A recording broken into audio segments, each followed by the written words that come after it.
¿Qué tal, queridos amigos? Bienvenidos sean al podcast de Ayoski, Tecnologías de Creatividad. Este es el episodio 34, titulado Contexto 1, Apple Watch y accesorios de vestir. Es una alegría poder hacer otra grabación dentro del marco de la teoría de los contextos que vamos a, de alguna manera, completar en esta fase que podríamos así denominar, es la antesala a los eventos de Apple de otoño, ¿no? Empiezan con el gran evento de septiembre, donde generalmente se presenta el iPhone, el Apple Watch, y se lanza formalmente alguna que otra función determinante en el sistema operativo de iOS, que viene a salir oficialmente ya, digamos, a finales de septiembre. Y luego solemos tener una presentación o dos hasta finales de año, una en octubre y otra a comienzos de noviembre para ya, digamos, dejar toda la gama lista para antes de las fiestas. Mucha expectativa por lo que va a llegar con el nuevo iPhone, mucha expectativa por el nuevo Apple Watch, mucha expectativa por un posible nuevo iPad, no el Pro, sino el normal, y obviamente lo que podría ser finalmente un MacBook Pro, lo que podría ser una segunda versión de un Mac Mini y alguna que otra novedad dentro del marco de las Macs. Pero obviamente vamos por paso.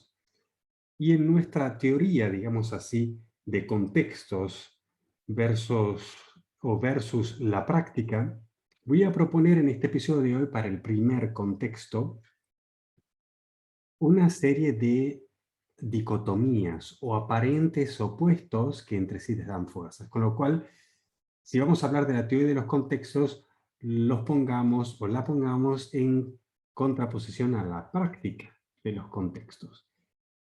Usar un Apple Watch, entonces, en ese sentido, sería como decir el Apple Watch versus los relojes.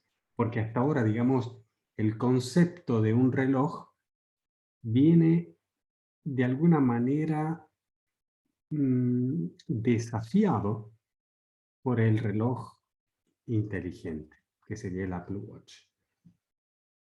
Lo mismo que ha pasado con el teléfono. Cuando ha salido el teléfono inteligente, o digamos el paradigma del iPhone, paulatinamente hemos empezado a dejar de usar el teléfono como teléfono. Hoy en día prácticamente ya no lo usamos para hacer llamadas. Sí tenemos un modo de escribir texto, pero que es muy distinto al del tradicional texto. Y entonces la idea de un teléfono más bien es una computadora de bolsillo. Y la idea del reloj más bien podría volverse una computadora de muñecas o un dispositivo que colecciona datos o que genera datos a según nuestra necesidad y nuestra capacidad de interactuar tanto en articulaciones como en condición física y de nuestro cuerpo en relación al mundo. Esto obviamente nos plantea, si podríamos así decir, una segunda dicotomía que sería la salud versus la enfermedad o las patologías. El Apple Watch nos presenta algo muy tentador, y es decir, poder coleccionar nuestra información sobre salud, sobre nuestro estado físico, sobre nuestra condición, digamos así, digamos, de oxigenación en el cuerpo, de la, mm, podríamos decir, la condición de el corazón. Podremos ir con todos esos datos que son relativamente estándares a después coleccionar datos mucho más importantes porque se coleccionan en el tiempo, no son testeos que se hacen una vez. Yo ahora me mido la oxigenación de la sangre, o yo ahora me hago un electrocardiograma, o yo ahora me mido, en un caso hipotético, en un futuro, quizás hasta incluso la temperatura.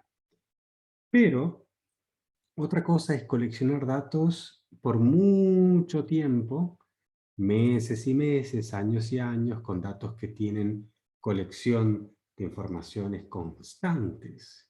Cada segundo, cada minuto, cada hora, cada día, de cada semana, de cada mes, de cada año, por varios años, esa información es mucho más importante. A la hora de comprender nuestra condición física y nuestra verdadera salud en contraposición a simplemente analizar patologías o enfermedades o disfunciones. ¿Qué se va a hacer con esa información?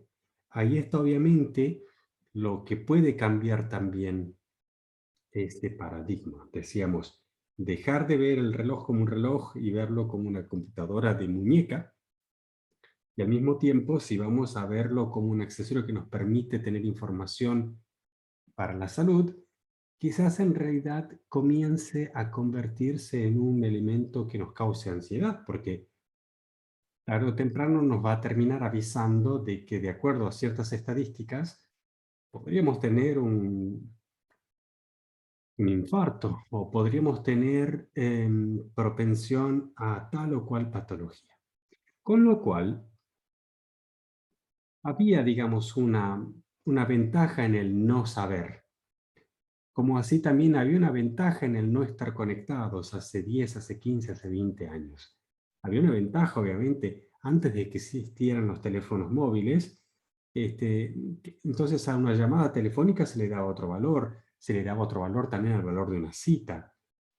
Se esperaba también de manera diferente recibir una respuesta en una determinada unidad de tiempo. Uno enviaba quizás un mail y esperaba un par de días o, no sé, enviaba un mensaje de texto y era normal recibirlo dentro de un tiempo razonable. Pero vemos que hoy estamos entrando ya en situaciones donde la ansiedad respecto a la expectativa de respuesta por esa conectividad que tenemos ha cambiado completamente nuestra percepción del tiempo, de la distancia y obviamente de cómo valoramos nuestras relaciones. De esa misma manera, pensemos qué podría significar si ese concepto cambiara respecto a cuánto estamos pensando sobre nuestras patologías o posibles problemas. Porque yo creo que mm, no creo que eso nos vaya a ayudar necesariamente a prestar la atención mucho a nuestra salud, tipo cuánto hemos entrenado ciertos músculos, cuánto estamos corriendo y cuánto debemos hidratar el cuerpo, qué cantidad de vitaminas, de minerales, de antioxidantes, de óleos, cómo es realmente nuestra alimentación, nuestra nutrición, cuánto le estamos poniendo al cuerpo en cuanto a carburantes, o realmente interesarnos por los conceptos básicos. Yo veo que de repente quizás se está yendo por el hecho de tener información sobre posibles patologías y tener esa ansiedad de querer saber lo antes posible o adelantarse en el tiempo, sacar el tiempo. De repente, lo que nos genera es una hiperinformación, pero a veces también un poquito fuera de contexto. Eh, el hecho de querer prevenir puede causar ansiedad y el hecho de causar ansiedad o tener sobreinformación puede causar una cierta apatía. Y yo digo que esto es una cuestión que aún no sabemos cómo va a ser, pero que si vemos la experiencia del teléfono inteligente respecto al teléfono, ha hecho una disrupción, ha prácticamente liquidado al teléfono y ha hecho del servicio de mensajería un enemigo fundamental de la fórmula de la comunicación.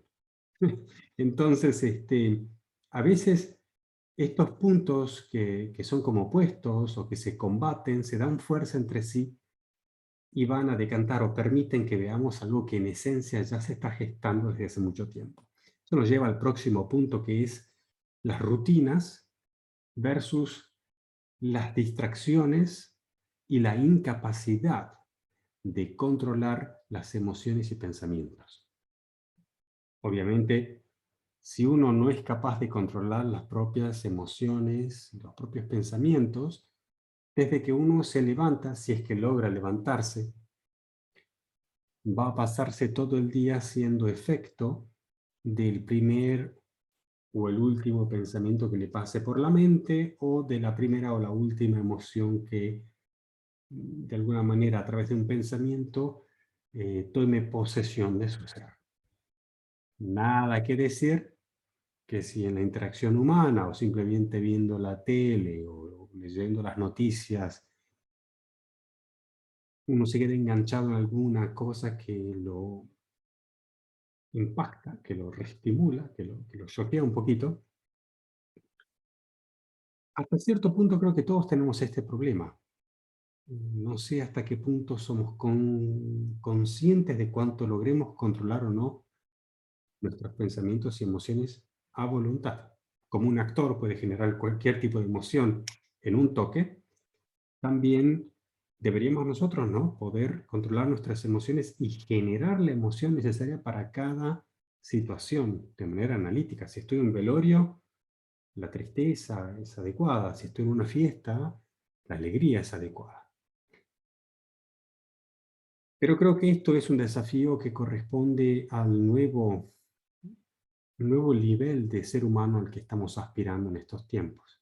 Un punto evolutivo el comprender nuestra mente, comprender también que somos causa y comprender también que respecto a este conocimiento tenemos un impacto sobre nuestra condición física y tenemos obviamente una responsabilidad en cuanto a la colaboración, en cuanto a nuestra capacidad de sobrevivir conjuntamente. Ahora, si hablamos del Apple Watch y de que nos está de manera constante dando indicaciones o generando información que teóricamente tiene que ayudarnos en nuestra rutina, nos va marcando un tiempo, nos va marcando un ritmo, nos va de alguna manera haciendo percibir la realidad que no se ve, que sería el tiempo, ¿no? El tiempo, se podría decir, existe solo porque percibimos el cambio, el movimiento de las cosas. Pero si ese cambio, ese movimiento de las cosas pasa solo en nuestra mente, con emociones o con pensamientos, o de manera abstracta, solo porque estamos viendo pantalla todo el día, vemos imágenes, imágenes, imágenes, estamos generando mucho pensamiento, entre comillas, mucha experiencia, pero en realidad no hemos vivido nada. Ha sido todo creado en nuestra mente, lo hemos sentido, hasta incluso vivido de manera muy real, pero nuestro cuerpo no ha asociado a esa experiencia ningún tipo de esfuerzo. No hemos podido tocar o percibir más allá de, a un nivel abstracto, la realidad. Esto genera muchísima introversión. Cuando esto se acumula con el tiempo, con el pasar del tiempo, nos sincronizamos cósmicamente a nivel abstracto con un tipo de rutina así, se podría decir que estamos introvertidos. Se podría decir que hasta un cierto punto los pensamientos o emociones que sintamos nos vienen casi de manera automática porque estamos dentro de una realidad que hemos aceptado y que no controlamos quizás del todo, le hemos dado cierta autonomía. Sobre este tema se puede hablar mucho y hay muchísimo en el tema del entrenamiento personal, de la mejora personal, del trabajo en grupo, de los equipos de colaboración, del coaching colaborativo, del coaching corporativo, de la psicología cognitiva, en el campo de la pedagogía, en el campo incluso de la neurología. Los músicos, por ejemplo, saben mucho de esto, los atletas, los deportistas, pero sí también los matemáticos, un ingeniero, también una persona que debe controlar una máquina, o hasta incluso los grandísimos jugadores de videojuegos. Con lo cual es un espectro súper conocido y no es algo difícil de comprender decir que hay un cierto periodo de nuestro día donde quizás sí seamos un poco víctimas o esclavos o estemos subyugados al tipo de pensamiento o emoción que sintamos que no hemos controlado completamente. Y por control entiendo ser capaz, y por ser capaz defino estar dispuesto a demostrar ¿Mm? Quererlo hacer, este, comenzar, cambiar y parar una cierta cosa. Si es un pensamiento, poderlo comenzar, poderlo cambiar y poder pararlo. Si es una emoción, poderla comenzar, poder cambiarla y poder parar. ¿Por qué hablamos de esto en Ayoski? Porque aunque tenga que ver un poquito con la psicología personal o cómo uno analiza la propia mente, analiza la propia persona desde la manera más subjetiva, eso está coordinado en un tiempo que nos es real a todos, con un accesorio como por ejemplo el Apple Watch, que nos es real a todos y tiene mucho que ver con la rutina diaria. Todos nos planteamos a qué hora levantarnos, cómo lograr levantarnos, con qué pensamientos condimentar el comienzo de nuestro día, cómo motivarnos, cómo tener la energía para hacer lo que sabemos que tenemos que hacer, pero también cómo descubrir mejores cosas para hacer, cómo vivirla mejor, cómo pasarla mejor, cómo tener mejores resultados, cómo hacer de un día, digamos, algo único, algo que queramos repetir una y otra vez. Cómo terminar el día con control, cómo llevar el propio cuerpo a la cama y hacerlo dormir y descansar, cómo calmar la mente y cómo tratarse a uno mismo dignamente, ¿no? Creo que si hablamos, por ejemplo, del caso de la comunicación o de respetar rutinas o tiempos, si hablamos con una persona o con un compañero de trabajo, con un amigo, una persona que respetemos, que queramos, con la cual trabajamos y generamos una condición de vida que es buena, ambos. Si esta persona está ocupada o está empeñada en algo, le vamos a preguntar, ¿no? Si podemos tener un momento de su atención, que queremos hablarle y contarle algo, preguntarle algo. Em, También vamos a saber escucharle y le vamos a decir, le vamos a alentar. Y si no sabemos la respuesta o la solución a sus problemas, le vamos a decir que quizás cuando sepamos la respuesta, vamos a hablar otra vez. Pero es el tipo, digamos, de respuesta que podemos imaginarnos es coherente, es analítica, es cordial, es correcta a una relación, eh, por lo menos de respeto, ¿no? Y entonces si pensamos a cómo nosotros hablamos con nosotros mismos, a ver, yo me imagino que me levanto, ¿no? A la mañana y pienso, em, estoy cansado. Yo creo que quizás una respuesta típica de que uno se dice a sí mismo es como, wow, ni siquiera se escucha ni se da un acuse de recibo, ¿no? Quizás uno tendría que decirse a sí mismo, comprendo, es normal, ¿no? Sentirse así, pero vamos, levántate, vamos que tenemos un lindo día por delante. Y quizás, bueno, me levantaría, y estoy cansado, cuando entro a la ducha estoy cansado. ¿No? Comprendo. A ver, vamos a hacer la ducha, nos duchemos y vamos a desayunar. La comunicación con nosotros mismos también existe. No es una cosa que uno hable consigo mismo solo porque no tiene nadie con quien hablar. No. Claro que existen también esas condiciones extremas donde si uno no es capaz de hablar con nadie va a terminar solo hablando consigo mismo. Pero en ese caso ni siquiera sabe que está hablando consigo, sino que está inventándose un personaje. Aquí estamos hablando desde un punto de vista sano, reconocer que uno comunica y que uno también se escucha, y que es completamente, por un lado, normal, pero al mismo tiempo necesario mantener, yo creo, ¿no? Las mismas reglas de respeto, gentileza, cordialidad y cuidado con el que también comunicamos con una persona, un amigo, un colega. También saber darse uno la distancia necesaria, no estarse encima todo el tiempo. De esto se puede hablar horas y horas.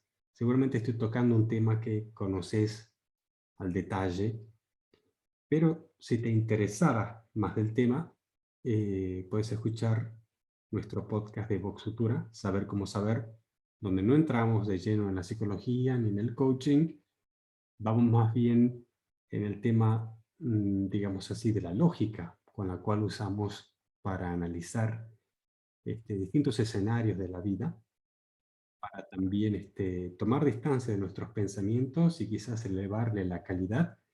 Es un podcast no de opinión, es un podcast donde compartimos, se podría decir así, nuestro modo de analizar el juego de la vida.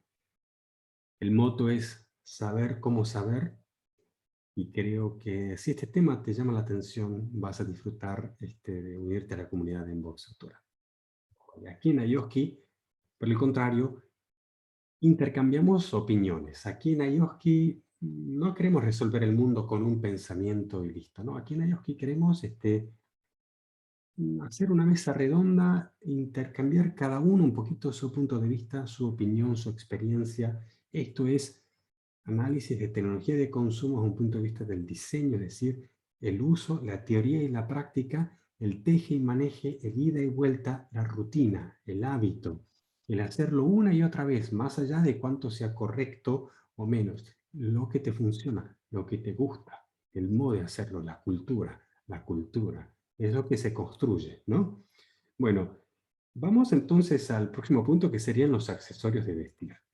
El Apple Watch es el primero de la línea que empieza, digamos, a hacernos pensar en llevar auriculares, quizás los que van dentro de la oreja, o llevar quizás un collar, o una pulsera, o un anillo, un arito, incluso una prenda de vestir que coleccione datos, o que nos dé datos, o que se sincronice, que comuniquen entre ellos para distintas funciones. De esto hemos hablado un poco en el episodio anterior, pero hoy me gustaría sobre todo usar digamos, la teoría de los contextos con los opuestos para decir, ujú, los accesorios de vestir versus la vestimenta tradicional.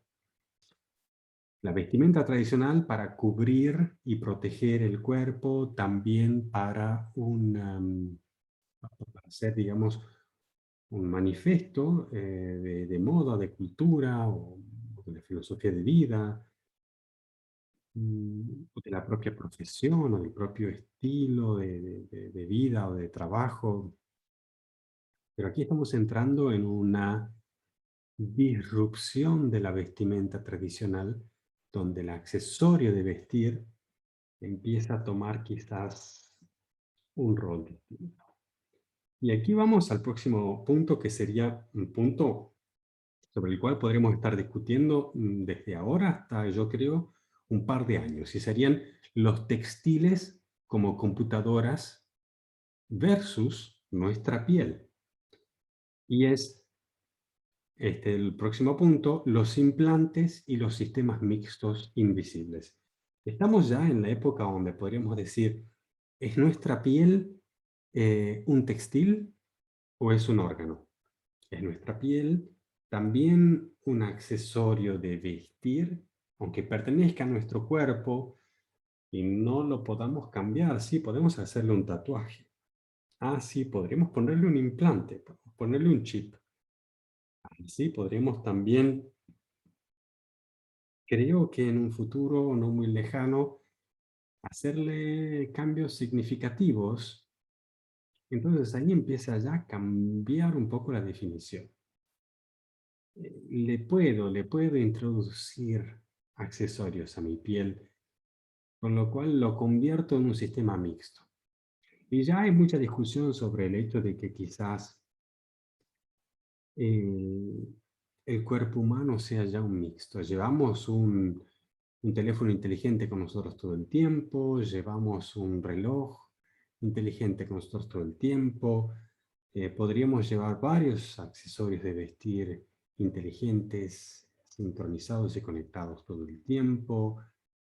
Esto nos lleva al tema de la nanotecnología versus macrocosmo de la conciencia colectiva. ¿Qué significa si de repente yo tengo una persona delante que tiene anteojos y quizás esa persona está viendo a través de esos lentes mucha más información de la que yo me doy cuenta. No podría saberlo. Como tampoco podría saber si la persona tiene un auricular en el oído y está recibiendo órdenes, alguien le está traduciendo algo al oído o está grabando la conversación. Tampoco puedo saber si tiene en su corbata una cámara que está grabando nuestra conversación o que está grabando, quién sabe, quizás está controlando un dron que está a 100 metros de altura con una cámara de super zoom que además de grabar video puede coleccionar una cantidad impresionante de otros datos como, no sé, puede tener sensores infrarrojos, no solo para las distancias, las temperaturas, las presiones, pero también mil de otros datos que ahora quizás todavía no podemos poner en contexto, pero si podrían sacarse informaciones de redes inalámbricas del lugar, de las distintas wifis que hubieran activas, se pudieran coleccionar una cantidad de datos respecto a lo que está sucediendo en ese momento, en ese lugar, que quizás pondrían en contexto lo que estamos hablando de una manera completamente distinta. No sé hasta qué punto la diferencia entre, digamos, nanotecnología, que sería el de los indumentos micro, súper pequeños, nano, que prácticamente no se ven, un implante que puedo tener en la piel, un pequeño chip computadora que puede estar dentro de un pedacito de textil de mi camisa o de mi remera, dentro de la corbata, dentro del anteojo, dentro de un arito, dentro de una pulsera. Hay todo tipo de chips, todo tipo de sensores, todo tipo de nanocomputadoras que ya están en el mercado y que dan lugar, obviamente, a la contraposición entre estos dos extremos. El mundo súper eh, nano, súper pequeño, que prácticamente es invisible, que se esconde en cualquier parte, y el mundo del macrocosmo o de prácticamente la visión de todo el planeta hiperconectado, que pone en contexto la información o lo que está sucediendo en un contexto mucho más grande contemporáneamente. Y esto nos lleva al próximo punto. Y miren que empezamos hablando del Apple Watch y de accesorios de vestir y estamos llegando a una cuestión de, digamos, muchos aspectos críticos a nivel planetarios.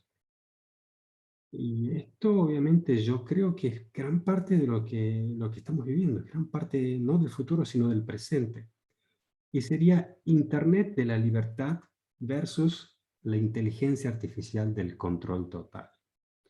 Se podría decir que el hecho de tener sensores por todas partes, chips por todas partes, que permitieran coleccionar información, nos permitiría predecir el futuro, nos permitiría de alguna manera tener capacidades de cálculos estadísticos y probabilidades que tendrían que ser de nuestra absoluta beneficio. Nos debería expandir la libertad, debería permitirnos prevenir catástrofes, debería permitirnos prever condiciones óptimas para nuestra economía, para nuestras finanzas, para la colaboración, para la invención, cuándo es el mejor momento de hacer tal proyecto, tal otro, cuándo es el mejor momento para irse de vacaciones, porque de una manera u otra las condiciones están dadas para que, aunque trabajemos mucho, los resultados no sucedan en este momento. Hay muchos elementos que serían súper útiles si obviamente el ser humano fuera capaz obviamente y tuviera ganas, estuviera dispuesto a demostrar la capacidad de comenzar a cambiar y parar sus propios pensamientos y emociones. Si no es capaz y con toda esa información entra en ansia, entra en miedo, y en vez de optimizar su salud, empieza a preocuparse por sus patologías, si en vez de colaborar mejor, empieza a tratar de espiar y de controlar al prójimo, si en vez de alguna manera pensar que el ser humano tiene que evolucionar y todo su sistema de educación y de trabajo, y de protección y de colaboración tiene que reescribirse o inventarse desde cero, y en vez de eso sigue pensando, discutiendo de sistemas ya, yo diría, anticuados, ¿no? De economía, de política. Entonces, obviamente, este es yo diría, el enfrentamiento final o el comienzo verdadero. Estamos hablando del Apple Watch y terminamos hablando de eventos, no digo apocalípticos, pero sí prácticamente de verdaderas génesis, verdaderas creaciones.